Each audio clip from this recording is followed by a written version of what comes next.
Em Gênesis 3, a Bíblia diz que a cobra, a serpente, era a mais sagaz de todos os animais. E numa conversa com Eva, ela disse: é verdade que Deus mandou vocês não comessem as frutas de nenhuma árvore do jardim? Olha a sagacidade da serpente. E Eva responde da seguinte forma: Deus nos disse que não devemos comer dessa fruta, nem tocar nela. Só que a ordem de Deus foi dada em Gênesis 2, no versículos 16 e 17. Deus disse assim para Adão: você pode comer as frutas de qualquer árvore do jardim, menos da árvore que dá conhecimento do bem e do mal. Não coma a fruta dessa árvore. Deus não disse para não tocar, Deus disse para não comer. Quando Eva responde para a serpente, ela já coloca algo a mais que Deus não disse para Adão. E no versículo 6, a Bíblia diz que, vendo a mulher que a árvore era boa para se comer, agradável aos olhos e árvore desejável para dar entendimento, tomou do seu fruto e comeu. Pausa. E também deu a seu marido, e ele comeu. Depois que Adão comeu, a Bíblia diz no versículo 8, que ao ouvirem a voz do Senhor, que andava no jardim, quando soprava o vento suave da tarde, o homem e sua mulher se esconderam da presença do Senhor entre as árvores do jardim. Todas as vezes que o Senhor vinha visitar Adão e Eva ali no jardim, quem vinha era Deus Filho. Porque a Bíblia diz que ninguém viu a face de Deus. Tem até um cântico que nós cantamos: nem Adão chegou a vê-lo mesmo antes de pecar. Então era o Senhor Jesus quem vinha visitar o homem no jardim, toda viração da tarde. Mas o Senhor Jesus já havia nascido? Não. Ele já havia morrido? Não. Mas lembra que ele é Deus. Nós temos um Deus triuno, não é 3 em 1. É um Deus triuno, Deus Pai, Deus Filho, Deus Espírito Santo. Então quem vinha visitar era o Senhor Jesus, toda viração da tarde, falar com o homem.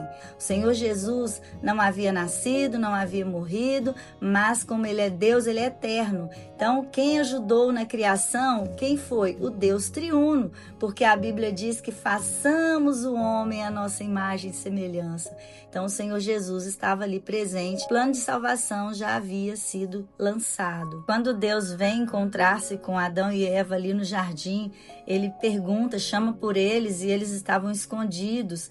E eles falam que eles estavam nus. E Deus pergunta para eles: quem foi que disse que vocês estão nus? Então ele fala: a mulher que o Senhor me deu, ela me fez comer do fruto. Então ele joga a responsabilidade para Eva. Eva, por sua vez, pega a responsabilidade, joga para a serpente, porque ela diz: foi a serpente, o animal que o Senhor criou. Mas a serpente não revida.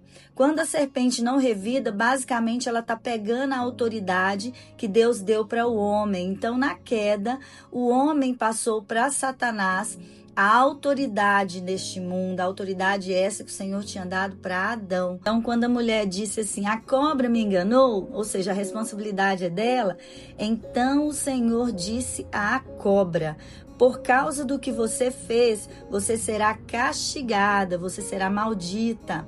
Entre todos os animais, só você receberá essa maldição. Quais são as maldições para essa serpente? Ela vai passar a rastejar, ela vai passar a comer do pó da terra. Em Gênesis 3,15, Deus disse: porém, inimizade entre você e a mulher, entre a sua descendência e o descendente dela. Quem é o descendente dela? Jesus, já apontando para Jesus na cruz.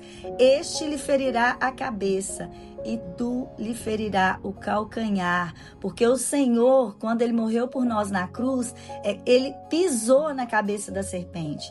A autoridade que Eva passou para a serpente, quando ela diz: a culpa foi da serpente, ela que me enganou. Então, quando o Senhor Jesus morreu na cruz, até ali, Satanás, na figura ali da serpente, ele podia ir até Deus e falar assim: sabe aquela pessoa, ele anda pecando contra o Senhor, ele já pecou, às vezes a pessoa já até se arrependeu, Mas como Satanás, o nome é chamado de acusador, ele tenta nos acusar o tempo inteiro. Então ele vai até Deus nos acusar. Agora, depois que Jesus morreu por nós na cruz, ressuscitou, quando Satanás vai nos acusar diante de Deus, ele disse para Satanás assim: não há mais condenação para aqueles que estão em Cristo Jesus. As coisas velhas se passaram, eis que tudo se fez novo.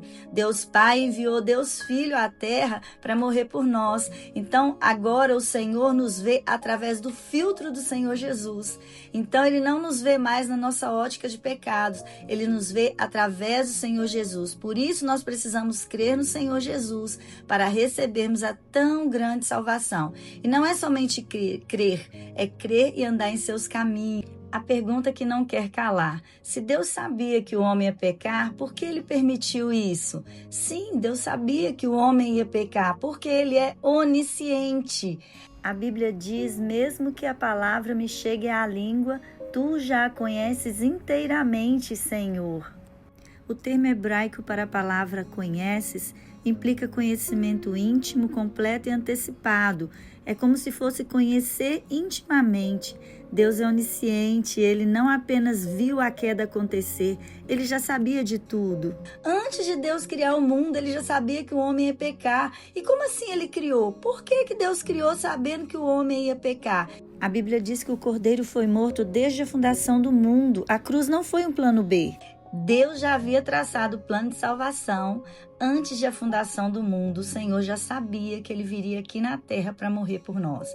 Aí você pode perguntar assim, mas por que Deus criou a humanidade sabendo que ela ia pecar? Porque Deus é justo. Eu vou te explicar a justiça de Deus. Vou te dar um exemplo para você entender um pouquinho da justiça de Deus. Suponhamos que eu sou uma professora e eu preciso de uma avaliação para os meus superiores. E quem vai fazer essa avaliação são meus alunos. Imagina que na sala tem 30 alunos e desses 30 alunos só eu sei que os 30 vieram hoje. E esses alunos então vão fazer a avaliação. Nessa avaliação, eles podem me dar 0 ou 10, não pode ter outra nota. Todos os alunos vão passar por mim e deixar a nota nas minhas mãos. Eu vou pegar as notas 0 e vou jogar no lixo. Afinal, os meus superintendentes não sabem quem está na sala. Eu vou dizer que o número que veio hoje é aquele que está ali representando todos os 10 que me deram. Eu seria justa? Então, se Deus tivesse permitido que aqueles que não iriam crer nele não nascessem, ele não seria justo. Então ele permite que todos nós nascemos, sabendo que muitos de nós não chegaremos a crer nele.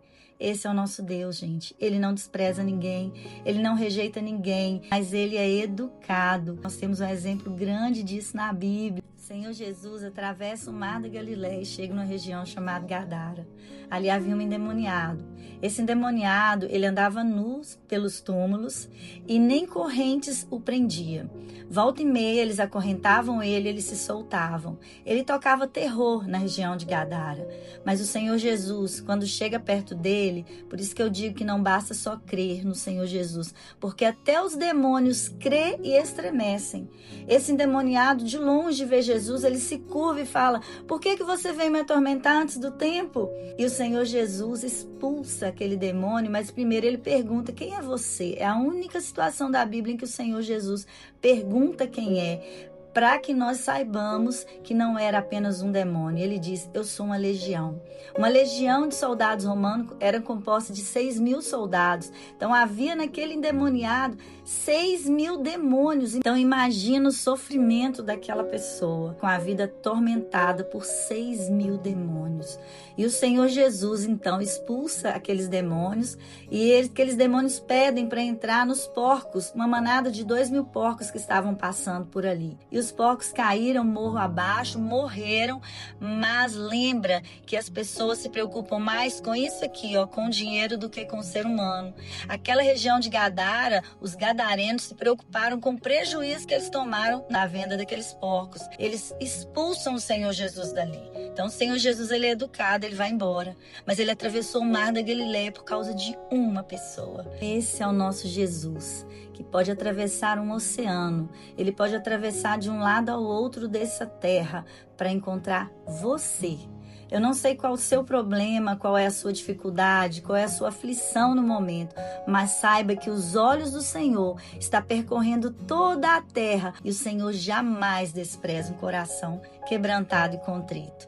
E na queda do homem, lembra-se que o homem pecou. Nós não estávamos lá e carregamos a culpa, mas lembra-se que na cruz nós também não estávamos lá sofrendo as dores do Senhor Jesus, mas nós também alcançamos a graça através do que o Senhor Jesus fez por nós na cruz.